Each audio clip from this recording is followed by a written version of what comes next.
வணக்கம் வியூவர்ஸ். ஸ்ரீமத் பாகவதம். ஸ்ரீமதி கீதா வீரராகவன் எளிய தமிழில் எழுதிய ஸ்ரீமத் பாகவதம் பகுதி 139 காண்போமா? பிரஜாபதி தட்சன் தான் இழந்துவிட்ட குழந்தைகளுக்காக வருந்தி கொண்டிருந்தார். பிரம்மதேவர் அவரை சமாதானப்படுத்தினார். அதன் பிறகு தன் மனைவியின் மூலமாக பிரஜாபதி தட்சன் மேலும் 1000 குழந்தைகளை பெற்றெடுத்தார். இம்முறை அவரது மகன்கள் சாவலாஸ்வர்கள் என்று அழைக்கப்பட்டனர். தட்சன் என்ற பெயருக்கு கை தேர்ந்தவர் என்று பொருள்.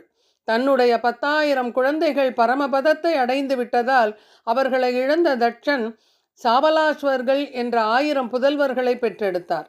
நாரத மகரிஷியோ பந்தப்பட்ட ஆத்மாக்களை எல்லாம் கடை தேற்றி அவர்களை பரமபதத்தை அடையச் செய்வதில் கைதேர்ந்தவர் ஆவார்.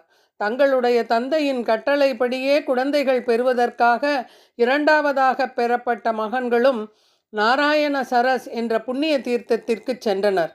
அங்குதான் அவர்களுடைய சகோதரர்கள் முன்பு நாரதரின் உபதேசங்களை பின்பற்றி பூரணத்துவம் அடைந்தனர்.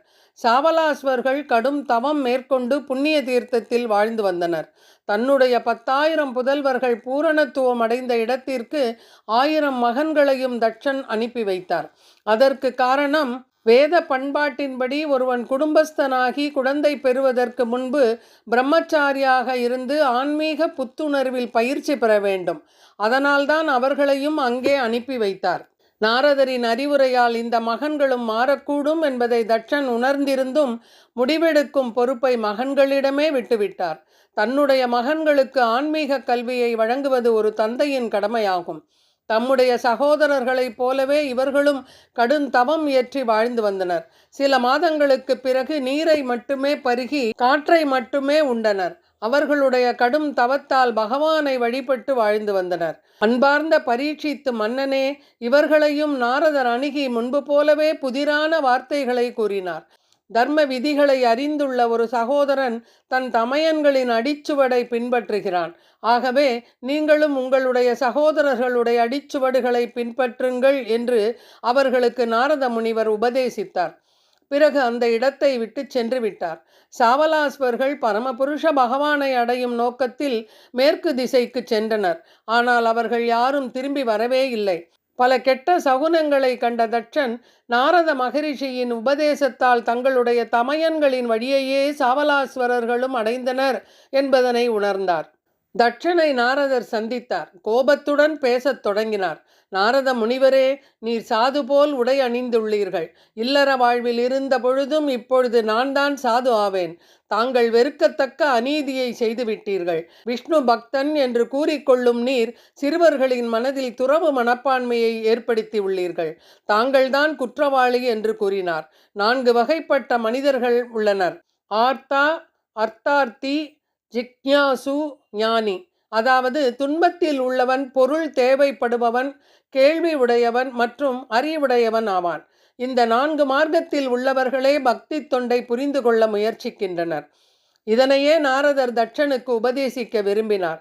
ஆனால் பிரஜாபதி தட்சன் நாரதரின் செயல்களை விரும்பவில்லை.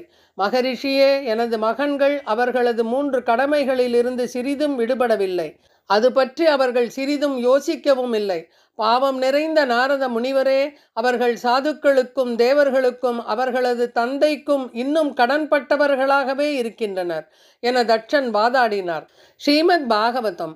தேவர்ஷி பூதாப்த நிருணாம் பித்ருணாம் ந கிங்கரோ நாயம் ரிணி சராஜன் சர்வாத்மநாயக் சரணம் சரண்யம் கதோ முகுந்தம் பரிகிருத்ய கர்தம். தேவர்கள், ஜீவராசிகள், தங்கள் குடும்பம், பிதாக்கள் முதலானவர்களுக்கு அனைவரும் கடன்பட்டுள்ளனர். ஆனால் முக்தியை தரக்கூடிய முகுந்தனிடம், ஸ்ரீ கிருஷ்ணரிடம் ஒருவன் முழுமையாக சரணடைந்து விட்டால் அவன் யஜ்யங்களை செய்யாத போதிலும் எல்லா கடன்களிலிருந்தும் விடுபட்டு விடுகிறான். பகவானுடைய தாமரை பாதங்களே ஒருவனுக்கு புகலிடமாகும். நாரத மகரிஷியே, என் மகன்களை இழக்கும்படி செய்தீர். இப்போது அதே செயலை மீண்டும் செய்துள்ளீர்.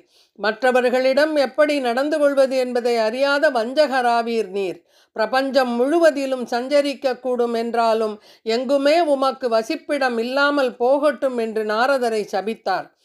ஸ்ரீ சுகர் தொடர்ந்து கூறினார்.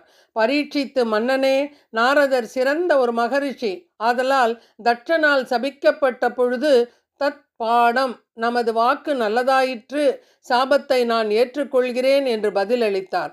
பிரஜாபதி தட்சனை நாரதர் சபித்திருக்கக்கூடும். ஆனால் அவர் பொறுமையும் கருணையும் மிக்க ஒரு சாது என்பதால் ஒன்றும் செய்யவில்லை. தட்சனின் வம்சம் என்னவாயிற்று, என்ன நடந்தது என்பதனை ஸ்ரீமத் பாகவதம் பகுதி 140 காண்போமா? நன்றி, வணக்கம்.